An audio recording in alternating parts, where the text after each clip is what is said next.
तो आइए स्टार्ट करते हैं। सबसे पहले आपके सामने लिखा हुआ है पृथ्वी की त्रिज्या। तो जो पृथ्वी की त्रिज्या है वो है 6370 किलोमीटर।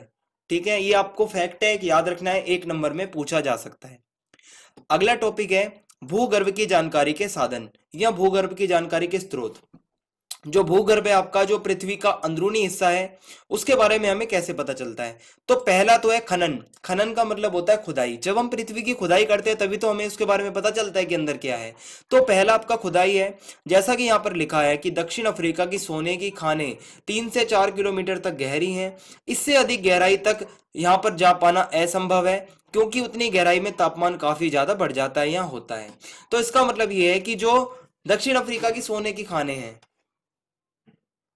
तो जो ये दक्षिण अफ्रीका की सोने की खानें हैं, ये 3 से लेकर 4 किलोमीटर तक गहरी हैं।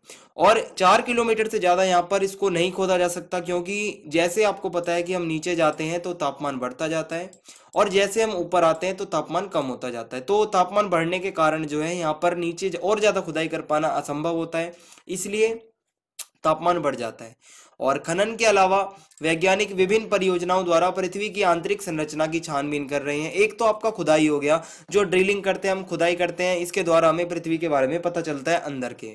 और आज तक का सबसे गहरा प्रवेदन, प्रवेदन मतलब ड्रिलिंग, जो खुदाई होती है अंदर ड्रिल मशीन से, तो आज तक का सबसे गहरा प्रवेदन आर्कटिक महासागर में किया गया है। ठीक है, आर्कटिक महासागर है, यहाँ पर आज तक की सबसे गहरी खुदाई की गई है, और जो इलेक्ट्रॉनिक जो ड्रिलिंग द्वारा की गई है। और कहां पर की गई है? कोला क्षेत्र में। कोला नाम का एक क्षेत्र है, यहाँ पर 12 किलोमीटर तक की गहराई को खोदा गया है। ठीक है, तो यहाँ पर दुनिया की सबसे ज्यादा जो गहरी खुदाई, जो ड्रिलिंग की गई है, वो आर्कटिक महासागर में जो कोला नाम का क्षेत्र है वहां पर की गई है, और इसकी कितनी गहराई है? 12 किलोमीटर। उसके अलावा हमें पृथ्वी के अंदर के बारे में कैसे पता चलता है? ज्वालामुखी के द्वारा। जो ज्वालामुखी उद्गार होते हैं, जब ज्वालामुखी फटते हैं तो अंदर से लावा निकलता है। तो वो अंदर से लावा कहां से आता है? पृथ्वी के अंदर से आता है, और हमें उसके बारे में पता कहां से चलता है? ज्वालामुखी से। तो ये ज्वालामुखी जो है, ये एक और साधन है जिसके द्वारा हमें भूगर्भ की या पृथ्वी के अंदर की जानकारी प्राप्त होती है। तो ये बहुत आसान टॉपिक था, उम्मीद करता हूं आपको समझ में आ गया होगा। अब जो नेक्स्ट टॉपिक है आपका, वो है भूकंप। भूकंप, आप सामने फोटो देख सकते हैं कि भूकंप से क्या क्या होता है, क्या तबाही मचती है। और भूकंप के बारे में आइए अब डीपली पढ़ते हैं। तो जो भूकंप है, भूकंप का अर्थ होता है पृथ्वी का कंपन, वाइब्रेशन। जब पृथ्वी में वाइब्रेशन होती है, पृथ्वी में कपकपाहट होती है, या पृथ्वी में हलचल होती है, तो उस क्रिया को भूकंप कहा जाता है। और ये एक प्राकृतिक घटना है। ठीक है, ये प्रकृति द्वारा कि ये मतलब नेचुरल घटनाएं जो हो सकती है। और ये क्या होता है? ऊर्जा के निकलने के कारण तरंगे उत्पन्न होती हैं। जब ऊर्जा अंदर से निकलती है पृथ्वी के, तो उसमें बहुत सारी तरंगे होती हैं। उन तरंगों के बारे में भी मैं आपको बताऊंगा।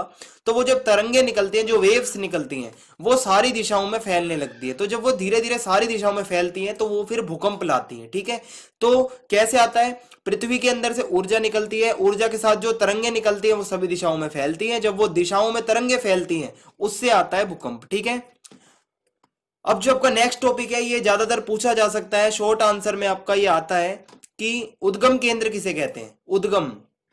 तो उद्गम केंद्र वह स्थान जहां से ऊर्जा निकलती है। मैंने आपको बताया ऊर्जा निकलती है, उसी के कारण तरंगे आती हैं, और तरंगे आती हैं वो फिर सभी दिशाओं में जाकर भूकंप लाती हैं। तो उद्गम केंद्र क्या होता है? वह स्थान जहां से ऊर्जा निकलती है, उसको भूकंप का उद्गम केंद्र कहा जाता है। ठीक है, तो उद्गम केंद्र कौन सा स्थान होता है? जहां से सबसे पहले भूकंप के लिए जो ऊर्जा निकलती है, उसको कहा जाता है उद्गम केंद्र। और उद्गम केंद्र को एक और नाम से जाना जाता है, जिसे हम कहते हैं अवकेंद्र।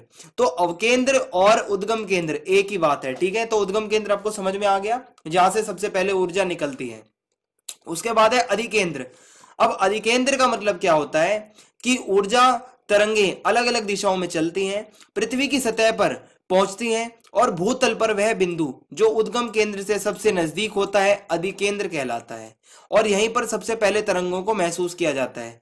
इसका मतलब क्या है, मैं आपको बताता हूं कि जो उद्गम केंद्र है, मान लो यहां से ऊर्जा निकली, तो ये उद्गम केंद्र है। ठीक है, जहां से ऊर्जा निकल रही है। अब ये ऊर्जा जब पृथ्वी के ऊपर पहुंचेगी, ये तरंगे, तो जिस भी स्थान पर सबसे पहले ये तरंगे पहुंचती हैं, और जो स्थान सबसे नजदीक होता है जहां ये तरंगे पहुंचती हैं, वो कहलाता है अधिकेंद्र। ठीक है, तो ये हो गया आपका उद्गम केंद्र जहां से तरंगे निकली, और ये तरंगे सबसे पहले पृथ्वी की सतह पर जहां पर पहुंचती हैं, जिस स्थान पर जो सबसे नजदीक होता है उसको कहा जाता है अधिकेंद्र। और ये नीचे आपके मैंने लिखा है ये 90 डिग्री। 90 डिग्री का मतलब क्या होता है, मान लो ये पृथ्वी के अंदर का भाग है, ये है आपका उद्गम केंद्र जहां से तरंगा जो आपकी तरंगे वो निकलना स्टार्ट हुई। ये तरंगे जो अधिकेंद्र होता है, मान लो ये आपका अधिकेंद्र है, ये तरंगे एकदम 90 डिग्री पर यहां से निकलती हैं, जो ये बिल्कुल 90 डिग्री पर जाके, और ये अधिकेंद्र जो होता है यहां पर इनको देखा जा सकता है। तो अधिकेंद्र जो होता है वो एकदम 90 डिग्री पे होता है, किसके, उद्गम केंद्र के। ठीक है, तो ये आपको समझ में आ गया होगा उद्गम केंद्र क्या होता है और अधिकेंद्र क्या होता है। अब अगला टॉपिक है भूकंपीय तरंगे। जो भूकंप के द्वारा जो तरंगे निकलती हैं उसके बारे में हमें आपको बताना है कि सभी प्राकृतिक भूकंप स्थल मंडल में ही आते हैं। तो जो स्थल मंडल है, ये पृथ्वी की जो संरचना है उसमें ये एक भाग है स्थल मंडल, जो आपका ऊपर का हिस्सा स्थल है। तो सारे जो भूकंप होते हैं वहीं पर आते हैं। और सिस्मोग्राफ, सिस्मोग्राफ क्या होता है, भूकंप मापी यंत्र। ऐसी मशीन या ऐसा यंत्र जिससे भूकंप को नापा जाता है कि कितनी तेज आया था, उसको कहा जाता है सिस्मोग्राफ इंग्लिश में, और हिंदी में इसे कहा जाता है भूकंप मापी यंत्र। और यह यंत्र सतह पर पहुंचने वाली भूकंपीय तरंगों को अभिलेखित करता है। अभिलेखित मतलब उस पर वो सारी शो करती है कि कितनी तीव्रता, कितनी तेजी से भूकंप आया, और उसका जितना भी जो मेजरमेंट होता है वो सारा किस में देखा जाता है, सिस्मोग्राफ नाम के इस यंत्र में। अब जो ये भूकंपीय तरंगे होती हैं या जो ये भूगर्भिक तरंगे होती हैं, ये दो प्रकार की होती हैं। मैंने आपको अभी तक तो ये बताया था सिर्फ कि तरंगे निकलती हैं, वो तरंगे सभी दिशाओं में फैलती हैं और उससे भूकंप आता है। अब ये तरंगे कौन कौन सी हैं, तो पहली तरंगे प्राथमिक तरंगे, जिसको हम पी तरंग भी कहते हैं, और दूसरी तरंगे द्वितीयक तरंगे, इसको हम सेकेंडरी तरंगे भी कहते हैं। तो इसको पी तरंग तथा एस तरंग के नाम से भी जाना जाता है, एस फॉर सेकेंडरी और पी फॉर प्राइमरी। तो ये दो तरीके की आपकी तरंगे होती हैं। अब एग्जाम में क्वेश्चन क्या आता है, प्राथमिक तरंग तथा द्वितीयक तरंग में अंतर बताओ। जो पी तथा एस तरंगे हैं इनमें अंतर आखिर क्या होता है, तो बहुत ही आसान अंतर है, आइए आपको बताता हूं। तो टॉपिक है आपको पी तथा एस तरंग में अंतर बताओ। तो जो प्राथमिक तरंगे होती हैं, जो पी तरंग होती हैं, ये इनको प्राथमिक तरंग कहा जाता है। ठीक है, पहला पॉइंट तो आपका यही है। और जो द्वितीयक तरंगे होती हैं इनको हम द्वितीय तरंगे कहते हैं। और प्राथमिक तरंग जो है इसको प्राथमिक क्यों कहा जाता है और उसको द्वितीय क्यों कहा जाता है, क्योंकि प्राथमिक तरंगे सबसे पहले पृथ्वी पर ऊपर पहुंचती हैं। जो पृथ्वी की सतह पर सबसे पहले प्राथमिक तरंगे पहुंचती हैं, और द्वितीयक तरंगों को द्वितीयक तरंगे इसलिए कहा जाता है क्योंकि ये प्राथमिक के कुछ समय के बाद यहां पर पहुंचती हैं। तो ये तरंगे तेज गति से चलने वाली तरंगे होती हैं। ठीक है, जो प्राथमिक तरंगे होती हैं वो तेज गति से चलती हैं, और जो द्वितीयक तरंगे होती हैं ये इससे थोड़ी इसकी स्पीड कम होती है, और ये तरंगे धरातल पर पहुंचने में थोड़ा समय लेती हैं, जबकि प्राथमिक तरंगे बहुत जल्दी पहुंच जाती हैं। ये तरंगे धरातल पर सबसे पहले पहुंचती है, मैंने आपको बता दिया है। और ये ध्वनि तरंगे होती हैं। ठीक है, जिसमें थोड़ी सी आवाज होती है, थोड़ी सी ध्वनि होती है। और जो द्वितीयक तरंग होती है ये समुद्री तरंगों के जैसी होती है, जैसे समुद्र में वेव्स होती हैं, लहरें होती हैं, तरंगे होती हैं, उस टाइप की कुछ ये होती है। और जो प्राथमिक तरंगे होती हैं इसकी एक खासियत क्या है कि ये तरंगे ठोस, तरल और गैस, तीन प्रकार की अवस्थाएं होती हैं। इन तीनों से होकर ये तरंगे गुजरती हैं। लेकिन जो द्वितीयक तरंगे होती हैं ये केवल और केवल ठोस पदार्थों से ही होकर गुजरती हैं। ठीक है, तो ये इनके बीच में छोटा सा अंतर था। ये 3 नंबर का ज्यादा से ज्यादा क्वेश्चन आ सकता है, तो आपको ये याद रखना है। उसके बाद जो नेक्स्ट टॉपिक है वो है भूकंपीय छाया क्षेत्र। अब ये भूकंपीय छाया क्षेत्र क्या है, बहुत ही आसान है, आइए मैं आपको बताता हूं कि जो भूकंप लेखी यंत्र होता है या जो भूकंप मापी यंत्र होता है, जिसको हम सिस्मोग्राफ कहते हैं, ठीक है, जिससे भूकंप को नापा जाता है, इस पर क्या होता है, दूर दूर से आने वाली भूकंपीय तरंगे अभिलेखित होती हैं। आपको पता है इसका यूज किस लिए किया जाता है, भूकंपीय जो तरंगे आते हैं उनको नापने के लिए। तो इन पर जो है तरंगे अभिलेखित होती हैं। परंतु कुछ ऐसे क्षेत्र भी होते हैं जहां से कोई भी भूकंपीय तरंग अभिलेखित नहीं होती। मान लो ये सिस्मोग्राफ नाम का यंत्र है, ये इस जगह पर लगाया, ठीक है, तो यहां से अंदर से कोई भी तरह की, किसी भी तरीके की जो भूकंपीय तरंग है वो यहां पर शो नहीं हुई। ठीक है, तो ये जो क्षेत्र कहलाएगा भूकंपीय छाया क्षेत्र कहलाएगा। ठीक है, जहां पर किसी भी प्रकार की भूकंपीय तरंग अभिलेखित नहीं होती। ठीक है, तो ये बहुत आसान सा टॉपिक था। उसके बाद जो नेक्स्ट टॉपिक है वो है भूकंप के प्रकार। जो भूकंप होता है वो कितने प्रकार का होता है, तो पहला तो होता है विवर्तनिक भूकंप, जिसको हम टेक्टोनिक अर्थक्वेक कहते हैं। ये क्या होता है, मैंने आपको प्लेट्स के बारे में बताया है, जो प्लेट्स खिसकती हैं, ये शायद आपने 9th क्लास में भी पढ़ा होगा। तो जो सामान्यतः विवर्तनिक भूकंप ही अधिक आते हैं। ज्यादातर जो भूकंप आते हैं वो इसी कारण आते हैं कि ये भूकंप भ्रंश तल के किनारे चट्टानों के सरक जाने के कारण उत्पन्न होते हैं। जब पृथ्वी के अंदर जो चट्टानें होती हैं, जो भूगर्भ में चट्टानें होती हैं, जब वो हिलती हैं या जब उनमें गति होती है, तो उनसे क्या होता है, जब उनकी हलचल से पृथ्वी में भूकंप आने लगता है और हमारी जो धरती होती है उसमें कंपन होने लगता है। जैसे महाद्वीपीय महासागरीय प्लेटों का एक दूसरे से टकराना अथवा एक दूसरे से दूर जाना। ये आपने प्लेटों के बारे में पढ़ रखा है, जो अपसारी अभिसारी रूपांतरित प्लेट होती हैं, ठीक है, वहां पर आपने पढ़ा होगा। जो एक सीमा आपकी अभिसारी होती है जिसमें एक प्लेट दूसरी प्लेट से दूर जाने लगती है और बीच में भ्रंश हो जाता है। इससे क्या होता है, ये भ्रंश, ये जो खाई बन जाती है या ये जो गैप छूट जाता है, इससे भूकंप जो तरंगे होती है, जो ऊर्जा होती है, बाहर निकलती है, जिससे क्या होता है, आपका भूकंप आता है। तो पहला भूकंप आपका विवर्तनिक भूकंप होता है, जो प्लेटों के खिसकने से आता है। दूसरा आता है ज्वालामुखी भूकंप। इसमें क्या होता है, एक विशिष्ट वर्ग के विवर्तनिक भूकंप को ही ज्वालामुखी भूकंप समझा जाता है। ये भूकंप अधिकांश सक्रिय ज्वालामुखी क्षेत्रों तक ही सीमित रहते हैं। तो ये भूकंप कहां पर होते हैं, जहां ज्वालामुखी विस्फोट ज्यादा होते हैं। जो ऐसे क्षेत्र होते हैं जहां पर ज्यादा ज्वालामुखी फटते हैं, वो ज्वालामुखी से बहुत ज्यादा मात्रा में ऊर्जा बाहर निकलती है, जिससे पृथ्वी में कंपन होने लगता है और उसी ज्वालामुखी क्षेत्र के आसपास ये भूकंप आते हैं। उसके बाद है निपात भूकंप। अब जो निपात भूकंप होता है, इसका मतलब क्या होता है, खनन क्षेत्रों में कभी कभी अत्यधिक खनन कार्य से भूमिगत खानों की छत ढह जाती है। मतलब जो खुदाई के क्षेत्र होते हैं, जैसे जो खाने होती हैं, जब वहां पर खुदाई चल रही होती है, आपने देखा होगा अगर ज्यादा खुदाई चलती है अंदर, तो कभी कभार पत्थर ऊपर से गिरने लगते हैं, ठीक है। तो जो खनन क्षेत्र होते हैं, जो खुदाई के क्षेत्र होते हैं, वहां कभी कभी ज्यादा खनन करने से जो भूमिगत खाने होती हैं, उनकी जो छत होती है, जो पत्थर होते हैं, वो ढहने लगते हैं, गिरने लगते हैं, जिससे जो है वहां पर कंपन आने लगता है, कपकपाहट होने लगती है और भूकंप के झटके महसूस किए जाते हैं। तो इसी को निपात भूकंप कहा जाता है। उसके बाद आपका अगला है विस्फोटक भूकंप या विस्फोट भूकंप। ये क्या होता है, कभी कभी परमाणु एवं रासायनिक विस्फोट से भी भूमि में कंपन होता है। इसका मतलब क्या है, कभी जो परमाणु बम होता है या परमाणु परीक्षण होता है, जब हम करते हैं, जब किसी हम बम को फेंकते हैं कहीं, तो जो बड़े बड़े बम होते हैं, जब वहां पर धमाका होता है, तो उससे क्या होता है, पृथ्वी में कंपन होने लगता है। और जब कंपन होता है तो लोगों को वहां पर हल्के हल्के जो भूमि के झटके महसूस होते हैं, वही आपका विस्फोटक भूकंप हो गया, जो विस्फोट से आते हैं। लास्ट है आपका बांध जनित भूकंप।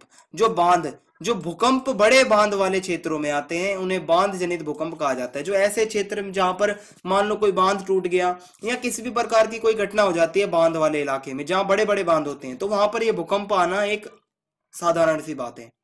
तो 5 प्रकार के मैंने आपको भूकंप बताए हैं। अब मैं आपको बताता हूं भूकंप के प्रभाव।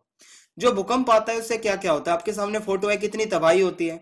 तो पहला तो होता है भूमि का हिलना। भूकंप के आने से पहला प्रभाव इस प्रकार होता है कि जो भूमि होती है, जो भूतल होता है, उसमें कंपन उत्पन्न होती है और जिससे भूमि हिलने लगती है। दूसरा है आपका भूस्खलन। भूस्खलन मतलब वही आपका पहाड़ी इलाकों में चट्टानों का खिसकना, ठीक है, भूमि का खिसकना, स्लाइड होना, लैंड स्लाइड जिसे हम कहते हैं, तो ये आ सकता है। तीसरा है आग लगना। भूकंप के आने से आग भी लग सकती है। और चौथा है इमारतों का टूटना। ये भी एक नॉर्मल सी बात है, भूकंप आता है तो इमारतें भी टूट सकती हैं। वस्तुओं का इधर उधर गिरना, ठीक है, पंखे जो छत के ऊपर होते हैं उनका हिलना, वस्तुओं का इधर उधर गिरना। और सुनामी। सुनामी में क्या होता है, जो समुद्र होते हैं, बड़े बड़े समुद्र होते हैं, उनके अंदर जब भूकंप आता है तो लहरें जो है, उनका रूप जो होता है काफी विशाल हो जाता है और वो सुनामी का रूप ले लेती हैं फिर। तो ये भूकंप के कुछ प्रभाव होते हैं जो कि बहुत हानिकारक होते हैं, जो मैंने आपको बताए हैं। ये बहुत ही नॉर्मल सा टॉपिक था। नेक्स्ट टॉपिक है आपका पृथ्वी की संरचना। इसका मतलब है पृथ्वी की बनावट। जो आपकी पृथ्वी बनी हुई है अंदर से वो कैसी है। तो ये आपके सामने डायग्राम है, इसके द्वारा आपको समझना है, ठीक है। सबसे पहले आपका भूपरपट्टी का हिस्सा होता है, जो मैंने आपके सामने यहाँ पर ये डायग्राम लिया है, इसमें लिखा हुआ है भूपरपट्टी का ये इतना हिस्सा। उसके बाद मेंटल का इतना हिस्सा, और फिर आपका एक क्रोड। ये लास्ट का जो हिस्सा बचता है वो आपका होता है क्रोड, ठीक है। तो इसको हम एक एक करके डीपली पढ़ने वाले हैं। तो पहला हिस्सा है आपका भूपरपट्टी, जो सबसे बाहरी हिस्सा होता है पृथ्वी का, ठीक है। जो आपकी भूमि है उसका सबसे ऊपरी भाग, जहां पर आप बैठे हैं, तो ये पृथ्वी का सबसे बाहरी भाग है।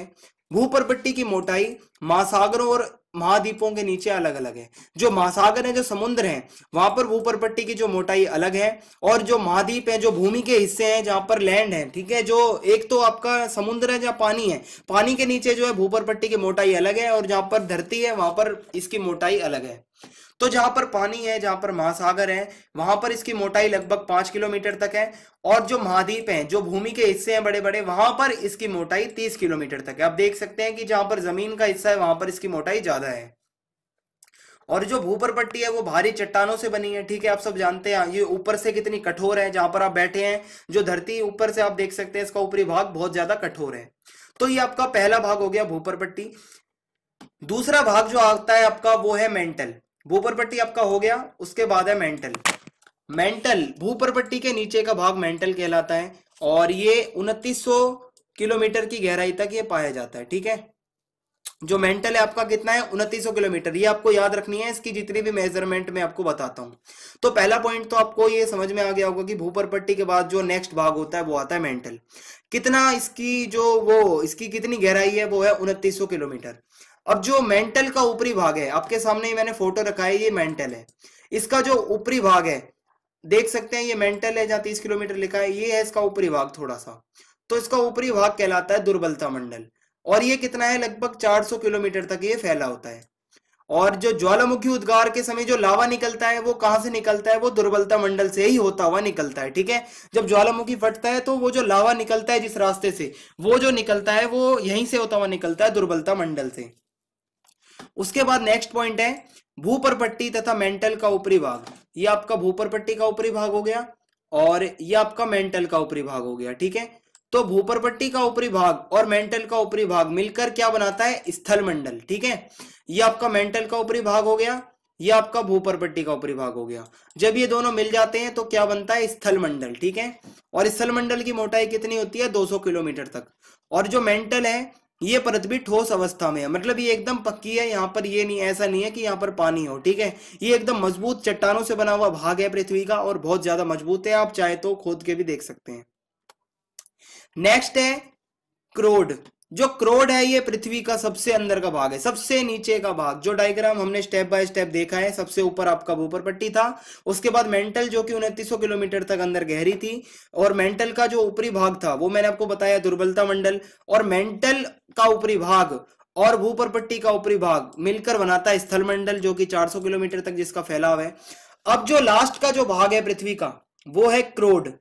क्रोड जो है सबसे लास्ट का भाग है, ये आपके सामने लिखा हुआ है क्रोड, और ये सबसे लास्ट भाग है, ये आपका बाहरी क्रोड है। जो क्रोड होता है वो दो भागों में इसको बांटा गया है, बाहरी क्रोड और आंतरिक क्रोड। ये आपके सामने फोटो है, जो जहां मैं अभी आपके सामने पेन चला रहा हूं, ये है आपका आंतरिक क्रोड, और ये जो जहां पर ऐसी लाइन है ये है आपका बाहरी क्रोड। जो बाहरी क्रोड है वो तरल अवस्था में है, मतलब लिक्विड फॉर्म में है आपका। जो ये बाहरी क्रोड है ये आपका तरल अवस्था में है, और जो आंतरिक क्रोड है वो आपका ठोस अवस्था में है, ठीक है। जो ये अंतर का जो भाग है पृथ्वी का, जो आंतरिक क्रोड है ये ठोस है, ये मजबूत है, सॉलिड है। जो बाहरी क्रोड है ये कैसा है, तरल है, ठीक है। और क्रोड जो है वो भारी पदार्थों से मिलकर बना है। ये मैंने आपको पिछले अध्याय में बताया था, जो विभेदन की प्रक्रिया हुई थी, जिससे जो भारी पदार्थ थे पृथ्वी के अंदर चले गए, जैसे लोहा निकिल आदि, और जो हल्के पदार्थ थे वो ऊपर आ गए। ये मैंने आपको पिछले अध्याय में पढ़ाया था। और क्रोड जो है किस किस से मिलकर बना है ये भी आपको मैंने बता दिया था, कि निकिल और लोहा, ये दो तरीके के जो पदार्थ हैं, इनसे, ये भारी पदार्थ हैं, इनसे मिलकर बना है आपका क्रोड। और इसलिए इस परत को निफे भी कहा जाता है। निफे क्यों कहा जाता है, निफे का मतलब है एन आई का मतलब हो गया आपका निकिल, और एफ, और उसके बाद आपका आता है ई। ये एन आई जिसका मतलब होता है निकिल, और एफ ई जिसका मतलब होता है फेरम यानी लोहा। तो ये एन ई और एफ ई से मिलकर बना है, इसलिए इस परत को निफे भी कहा जाता है, ठीक है। आप समझ में आ गया होगा आपको कि निफे क्यों कहा जाता है, नी से निकिल, फे से फेरम। तो इन दोनों को जब जोड़ देते हैं तो इसलिए इस परत को निफे भी कहा जाता है। तो ये आपका क्रोड हो गया। अब जो आपका नेक्स्ट टॉपिक है जो काफी इंटरेस्टिंग है, वो है आपका ज्वालामुखी। ज्वालामुखी आपने देखा होगा टीवियों में कई बारी, जो आपको फटता हुआ दिखाते हैं, या क्या होता है, आइए उसको एक बार डीपली पढ़ लेते हैं। तो ज्वालामुखी क्या है, ज्वालामुखी पृथ्वी पर होने वाली एक आकस्मिक घटना है। आकस्मिक मतलब एक अचानक होने वाली घटना है। इससे क्या होता है, भूपटल पर अचानक विस्फोट होता है। जो भूमि होती है और जो भूपटल होता है वहां पर अचानक विस्फोट होता है, धमाका होता है जब ये ज्वालामुखी आता है। तो विस्फोट के द्वारा जब ये धमाका जो होता है उससे क्या होता है, लावा निकलता है। ये आपके सामने फोटो है, ये लावा ही निकल रहा है, ठीक है। तो विस्फोट के द्वारा लावा निकलता है, गैस निकलती है, धुआं निकलता है, राख निकलती है, कंकड़ पत्थर निकलते हैं। तो ये सारी चीजें निकलती हैं जब ज्वालामुखी का विस्फोट होता है। और इन सभी पदार्थों का निकास, जो इनका एग्जिट होता है, वो कहां से होता है, एक नली द्वारा होता है। ये गोला है, इसका मुख है, जो जहां से ज्वालामुखी निकलता है, ये एक नली है। तो ये अंदर से यहां से मैग्मा होता हुआ बाहर निकलने लगता है, ठीक है। तो ये जो नली होती है जहां से ये सारे पदार्थ निकलते हैं, ये कहलाती है निकास नलिका, ठीक है। तो ये निकास नलिका कहलाती है। ये आपका ज्वालामुखी की बेसिक मैंने आपको नॉलेज थोड़ी सी दे दी। अब देखते हैं ज्वालामुखी के प्रकार। कितने प्रकार के ज्वालामुखी होते हैं। पहला है सक्रिय ज्वालामुखी, जिसे हम कहते हैं एक्टिव वोल्केनोस, ठीक है। जो सक्रिय ज्वालामुखी होते हैं, इस प्रकार के ज्वालामुखियों में उद्गार तथा जो धमाका होता है वो समय समय पर होता रहता है। और इनका मुख हमेशा खुला रहता है, ठीक है। हमेशा इनका मुंह खुला रहता है और कभी ना कभी इसमें मैग्मा निकलता रहता है, जो लावा होता है वो निकलता रहता है। इसका उदाहरण है इटली नाम का जो देश है, वहां पर एक ज्वालामुखी है जो कि काफी एक्टिव है, जिसको कहा जाता है एटना। एटना नाम का ज्वालामुखी है जो हमेशा इसमें समय समय पर विस्फोट होता रहता है। दूसरा ज्वालामुखी है आपका प्रसुप्त ज्वालामुखी। जो प्रसुप्त ज्वालामुखी होते हैं, इस प्रकार के ज्वालामुखियों में लंबे समय से कोई भी उद्गार या धमाका नहीं होता, परंतु विस्फोट की संभावना बनी रहती है। मतलब ये ऐसा होता है कि इसमें ऐसा नहीं है कि समय समय पर जो धमाका होता रहता हो, ऐसा भी नहीं है कि इसमें बिल्कुल भी ना होता हो। तो इसमें धमाका होता है लेकिन उसकी संभावना बनी रहती है, ठीक है। तो इसमें अचानक से एकदम धमाका हो जाता है जिसकी किसी को कोई भी संभावना नहीं होती। तो ऐसे में क्या होता है, जब अचानक धमाका होता है तो ये बहुत बड़ी मात्रा में हानि यहाँ पर होती है, जिस भी स्थान पर इसका धमाका होता है। और ये भी इटली नाम के देश में एक और ज्वालामुखी है इस प्रकार का, जिसका नाम है विसुवियस ज्वालामुखी, ठीक है। तो विसुवियस ज्वालामुखी एक प्रसुप्त ज्वालामुखी है। और उसके बाद है विलुप्त ज्वालामुखी। जो विलुप्त ज्वालामुखी होते हैं, इसमें क्या होता है, इस प्रकार के ज्वालामुखियों में उद्गार तथा विस्फोट, जो आपका धमाका होता है, जो आपका उद्गार होता है, वो बिल्कुल बंद हो जाते हैं। ये बिल्कुल ऐसे समझ लो एकदम खत्म हो चुके हैं, एकदम बंद ज्वालामुखी जिसे हम कह सकते हैं, ठीक है। तो ये इसमें ज्वालामुखी का उद्गार बंद हो जाता है और भविष्य में भी विस्फोट होने की कोई भी संभावना इसमें नहीं रहती। और इसका उदाहरण है म्यांमार नाम का देश है, वहां पर एक ज्वालामुखी है जिसका नाम है पोपा। पोपा नाम का जो ज्वालामुखी है, ये एक ऐसा ही ज्वालामुखी है जो अब बंद हो चुका है। उसके बाद है मिश्रित ज्वालामुखी। मिश्रित ज्वालामुखी में क्या होता है, ये ज्वालामुखियों का जो लावा होता है, जो लावा निकलता है इसमें से, वो बहुत ज्यादा ठंडा होता है, चिपचिपा होता है और गाढ़ा होता है। बहुत मोटा इनका जो लावा होता है जब ये अंदर से निकलता है, जो मिश्रित ज्वालामुखी होते हैं इनका। और ये ज्वालामुखी अधिक विस्फोटक होते हैं जब भाई इनका लावा मोटा होगा ज्यादा, और जो अधिक चिपचिपा होगा तो इसमें जो धमाका भी ज्यादा होगा। और इनसे लावा के साथ साथ भारी मात्रा में जल खंडाश्मी पदार्थ और राख भी निकलती हैं। जो अंदर लावा के जो जमे हुए टुकड़े और बहुत सारे पदार्थ और राख, कंकर, पत्थर सारे निकलते हैं जब ये मिश्रित ज्वालामुखियों में धमाका होता है। उसके बाद जो अगला ज्वालामुखी है वो है बेसाल्ट प्रवाह क्षेत्र। जो बेसाल्ट प्रवाह क्षेत्र होते हैं, ये अत्यधिक तरल लावा उगलते हैं, ठीक है। इनमें जो लिक्विड में ज्यादा लावा निकलता है और जो कि बहुत दूर दूर तक जाता है। ये किस लिए फेमस है, लंबे लावे के लिए। जब इसमें लावा निकलता है तो बहुत दूर तक जाता है। और इनमें लावा क्रमानुसार होता है, मतलब लावा एक बार निकलता है तो निकलता ही जाता है, बस बहुत दूर तक पहुंचता जाता है। और प्रवाह जो होता है वो 50 मीटर से भी अधिक मोटे होते हैं, 50 मीटर से भी ज्यादा मोटे मोटे इसमें प्रवाह होते हैं। जब ये प्रवाह इसमें बहाव जब इसमें से होता है ज्वालामुखी का, जो अंदर से जो लावा का प्रवाह होता है, और कई बार अकेला प्रवाह सैकड़ों किलोमीटर तक पहुंच जाता है, बहुत दूर दूर तक जाते हैं इसका जो विस्फोट होता है जब। इसका उदाहरण दे रखा है भारत का दक्कन ट्रैप। जो दक्कन का पठार है भारत का, वो इसी का एक उदाहरण है, जो कि बहुत समय पहले बेसाल्ट प्रवाह क्षेत्र था और धीरे धीरे जब वो मजबूत होता गया, वहां पर जमता गया लावा, उससे ये जो ये काली मिट्टी वहां पर है। और आप देख सकते हैं जो दक्कन का पूरा पठार है वो किससे बना हुआ है, बेसाल्ट प्रवाह क्षेत्र है आपका, ठीक है। तो ये आपका हो गया। लास्ट है आपका मध्य महासागरीय कटक ज्वालामुखी। जो मध्य महासागरीय कटक क्या है, आइए मैं आपको एक बार बता देता हूं। जो भाई आपके समुद्र होते हैं, ठीक है, समुद्र जो होते हैं उनके अंदर भी चट्टानें होती हैं। आपने देखा होगा जो अंदर चट्टानें होती है समुद्र के, आपने टाइटैनिक वगैरह देखा होगा, जो टकराता है या कुछ भी है, वो अंदर जो चट्टानें होती हैं, अंदर वो पूरी एक पर्वत श्रृंखला होती है। ये समुद्र है तो अंदर भी पर्वतों की पूरी श्रृंखला होती है, पर्वत अंदर भी होते हैं, पहाड़ चट्टानों के अंदर, ठीक है। तो वो जो पहाड़ होते हैं उनमें बहुत सारे ज्वालामुखी भी होते हैं और इन ज्वालामुखियों में कभी कभी विस्फोट भी होता है। तो ये जो मध्य महासागरीय कटक होते हैं, आप समझ गए होंगे क्या होता है। जो महासागर होते हैं उनके मध्य में जो ये पर्वत श्रृंखलाएं होती हैं ये मध्य महासागरीय कटक कहलाती है, और इनमें बहुत सारे ज्वालामुखी भी होते हैं।